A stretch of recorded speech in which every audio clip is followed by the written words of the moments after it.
भारतीय राज्यघटनेचे शिल्पकार महामानव डॉक्टर बाबासाहेब आंबेडकर यांच्या 133व्या जयंतीनिमित्त वणी शहर तसेच परिसरात मोठ्या उत्साहात जयंती साजरी करण्यात आली। 14 एप्रिल डॉक्टर बाबासाहेब आंबेडकर यांचा जन्म दिवसाच्या पूर्वसंध्येला वणी येथील बुद्धविहारासमोर मानवंदनेचा कार्यक्रम आयोजित करण्यात आला होता। दिनांक 7 एप्रिल पासून विविध स्पर्धा घेण्यात आल्या होत्या।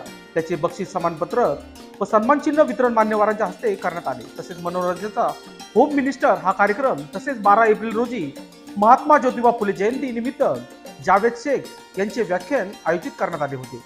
दिनांक 13 एप्रिल रोजी रात्री 9 वाजेच्या मानवंदनेचा कार्यक्रम संपन्न झाला।